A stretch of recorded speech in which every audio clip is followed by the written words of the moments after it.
So the notes today aren't going to take us very long. We will have time to work on the assignment, the indicator species paper, but we are getting a new assignment. The new assignment won't be due till next week, but we are getting a new assignment today as well. So the indicator species paper is due tomorrow. New assignment will be due next week. So other things about amphibians, because we will be dissecting the frog soon-ish, not yet. But they do have a three-chambered heart. Now, when we looked at the fish and the shark, they had two-chambered hearts. So the two-chambered heart was pretty primitive. They had a chamber that received the blood and a chamber that pumped the blood. So going up to a three-chambered heart is more advanced. Still not as advanced as our heart, which has a four-chambered heart. And then birds, crocodiles, and alligators also have a four-chambered heart. We are getting to animals that live on land and make that transition to land. So they have to be more efficient at breathing on land too. Their bones need to be able to resist gravity. With water, they have a little more buoyancy. I mean, I'm sure you've all been swimming and tried to pick somebody up in water and you feel that they're easier to pick up in water. That's because water helps with that buoyancy. But when you are on land, picking something up on land makes it heavier. And so they have to have bones that are stronger to help them resist the pull of gravity. So their skeleton needs to be modified to be stronger to support their body and their body structure. So the modified skeleton has to help them with movement, and the muscles have to help them with the attachment for movement. So making that transition to land is a lot more complicated for them. They have to have lungs for breathing, they have to have a skeleton that allows them for movement, they have to have bones that resist gravity. So there's a lot that's going on.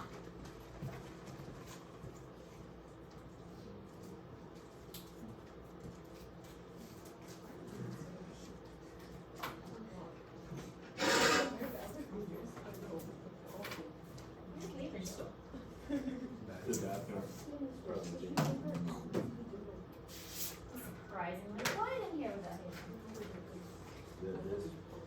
Actually, I shouldn't say surprising.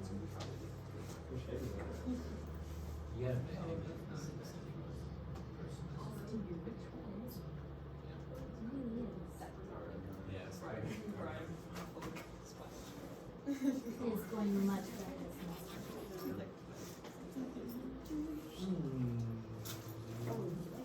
Get that limit.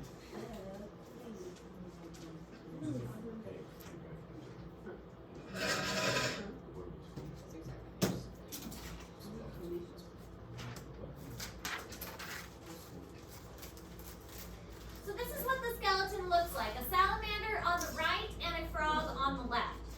The salamander structure is, it's elongated, they have a longer spine, and their legs obviously are not modified for much jumping or climbing or really much of anything. They kind of waddle and kind of wiggle back and forth when they move. Frogs obviously have a lot more going on with their leg structure and webbed feet, elongated toes for swimming.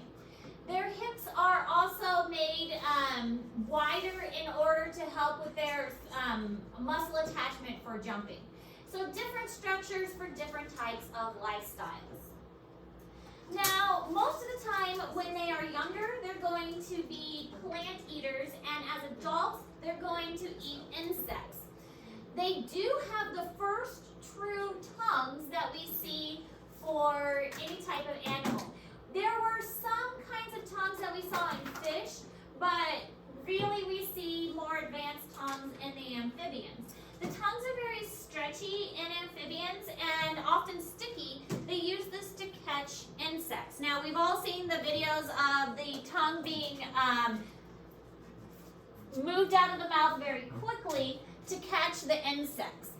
What's interesting about an amphibian tongue, their tongue actually attaches to the front of the mouth. Our tongue attaches to the back of our mouth, and the front part is loose. So with an amphibian tongue, their tongue attaches at the front. So when you dissect the frog, look at the tongue. You'll be able to actually flip the tongue out a little bit because it does attach to the front. So it flips out and catches the bug, and then it flips back in.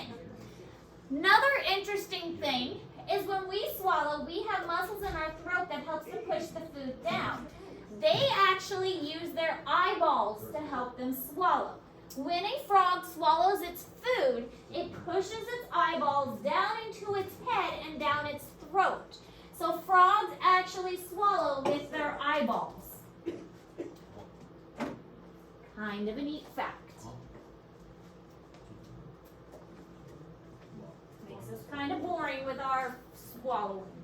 Be neat if we could swallow with our eyeballs. No, we're all boring. We can't swallow with our eyeballs. But we can swim and run. Instead of your head, just start walking around. Be neat if we could swallow with our eyeballs.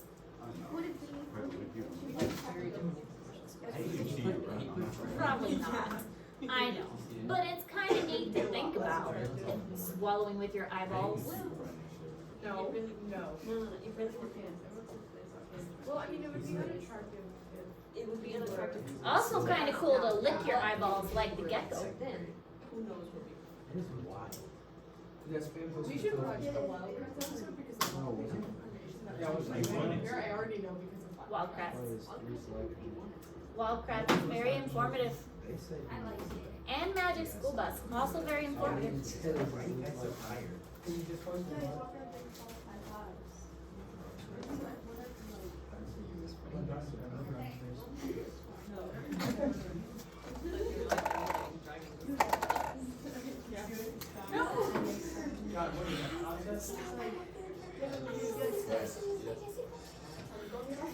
He said something like he didn't know. Your concept, your vowel. Yeah.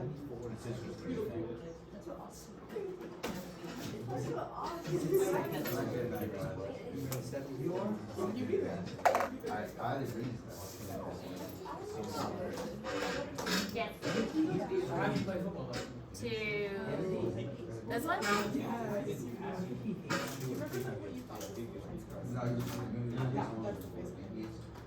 Typically, if you're Also, super, whenever they go to bed, it's but if the kid is super successful, I have a video of whenever they're trying to disguise themselves. The guy's like petting their chest, and I'm just sort of really, yeah, that's whenever Yeah. like, we got like everybody do because everybody. I felt this was football like at the very end of the season. I didn't know how he was consistently. I like the first post. Like he just put two ping pong balls in his head. Oh my god.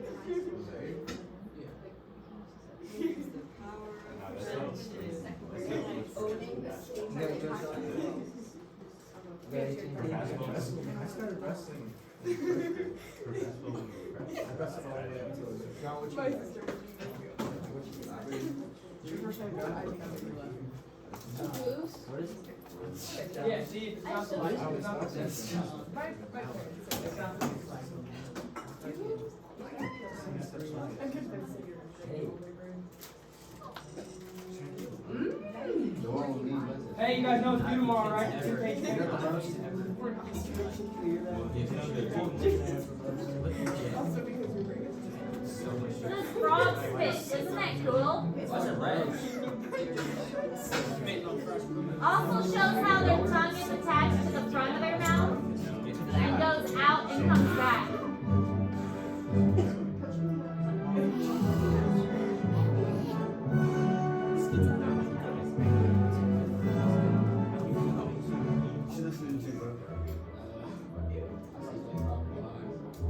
What did you used to come to our football practice every day? Did you say vibing?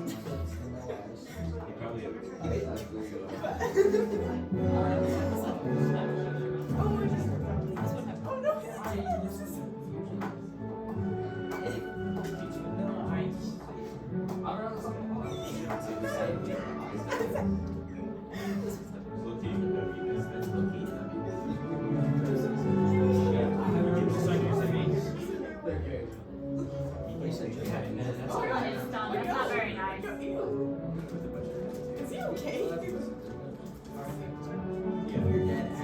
There goes his eyes.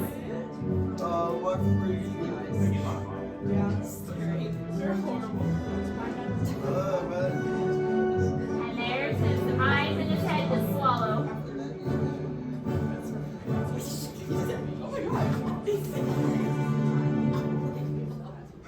Isn't that He cool? taught him how to eat. That is kind of He weird. doesn't know what table food is.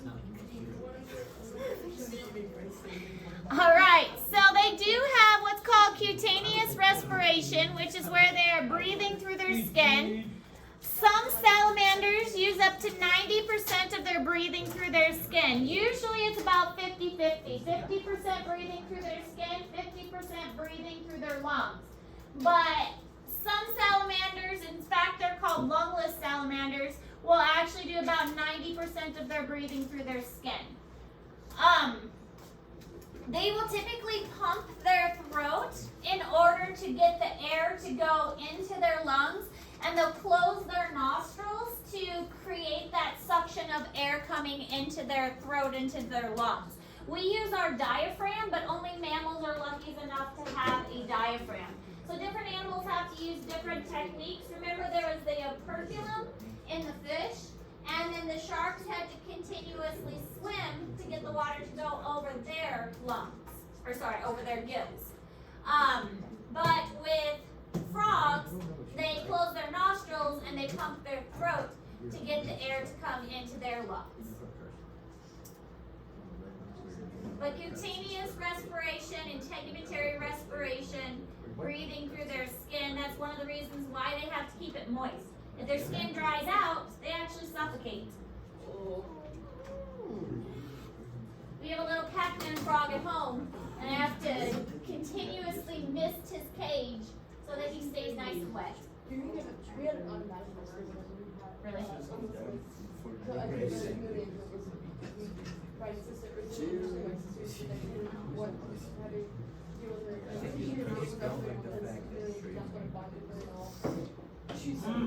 Chameleons are hard to take care of. They really are. They lived for such a short time, but honestly get bonded to us. Yeah, he did. It's like they have like hamsters. I had 60. I had a hamster who gave me this, but she's so evil. Chameleons are very difficult. She's all puffed up. Chameleons are very difficult.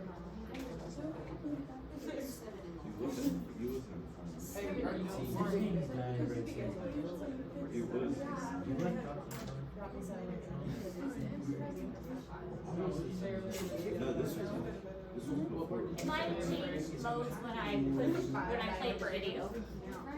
I'll see. I heard it. Yeah. How's that? Good. I think when I played the video it changed.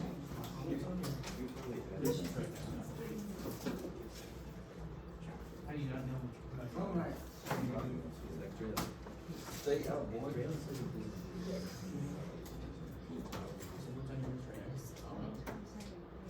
Yes, you do know, right? Basketball. What is it? What's on my first? What is it?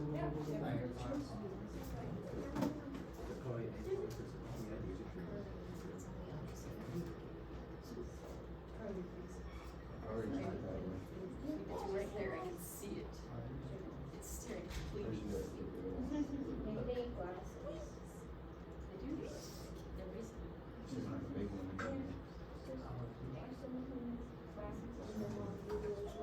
I do. There is.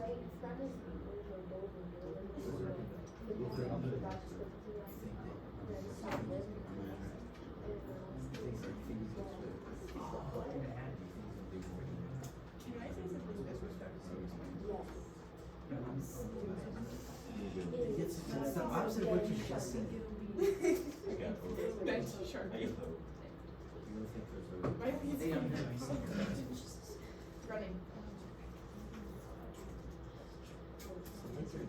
I know, girls gonna be 6'6" and 230 and one athlete.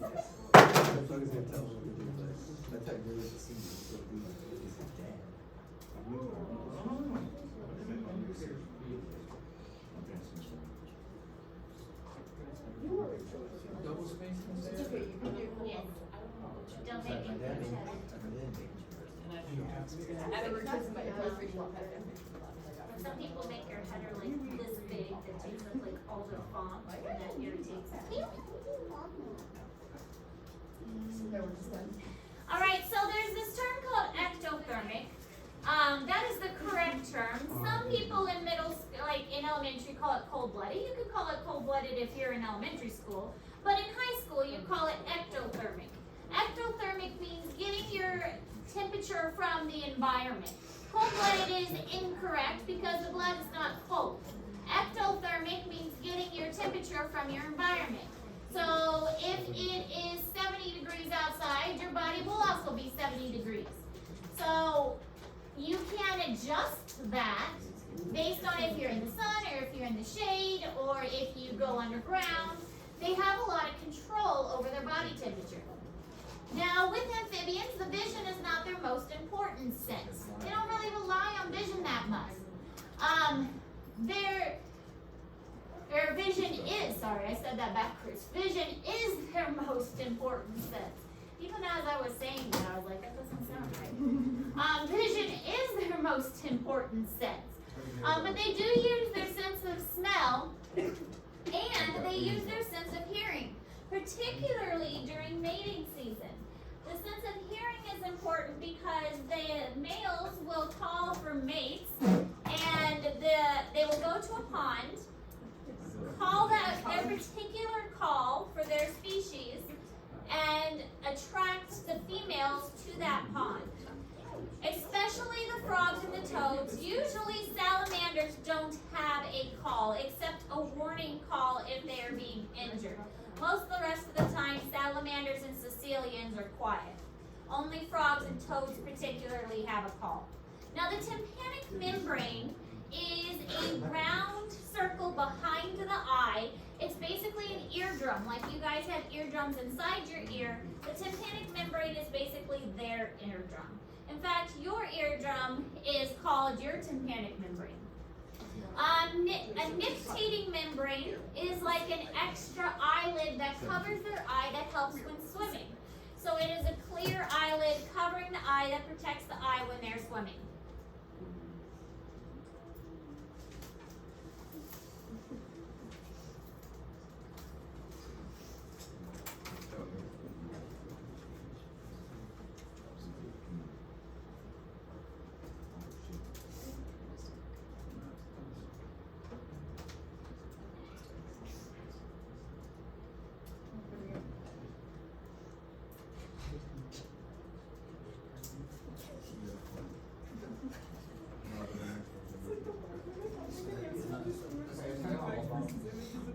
One time.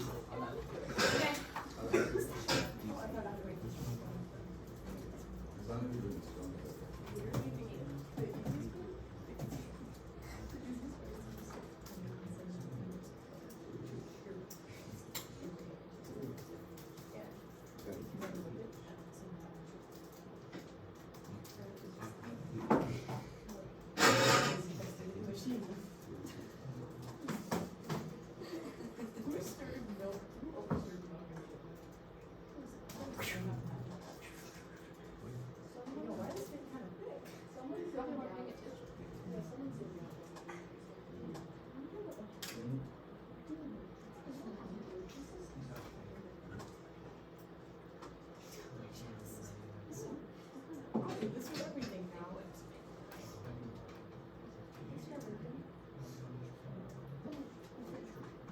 This should work. Or have a little loss.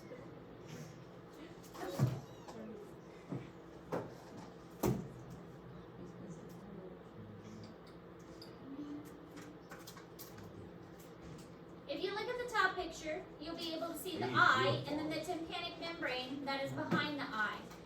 One of the ways you can tell if a frog is male or female is by comparing the tympanic membrane to the size of the eye. Usually males will have a larger tympanic membrane than females because they need to hear for other males. So this one at the top is probably a male because it has a very large tympanic membrane. I think that is probably a bullfrog in the top picture. On the bottom picture, you can see the nictitating membrane. The nictitating membrane is that clear layer that's covering the eye, kind of like an extra eyelid that they use when they are swimming. So we will also see nictitating membranes in birds, which is a clear membrane that helps them when they are flying. So birds also have a nictitating membrane. All right.